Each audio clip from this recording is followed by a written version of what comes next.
ഇത് ദേശീയപാത 17 ചേർന്നുള്ള ഐശ്വര്യ ബിയർ പാർലർ.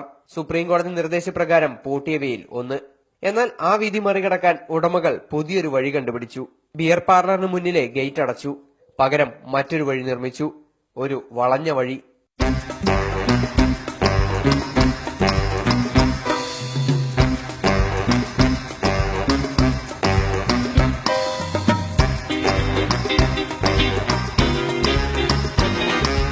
അങ്ങനെ ദേശീയപാതയിൽ നിന്ന് ബിയർ പാർലറിന് അകത്തെത്തണമെങ്കിൽ ഒരാൾക്ക് 500 മീറ്റർ സഞ്ചരിക്കണം.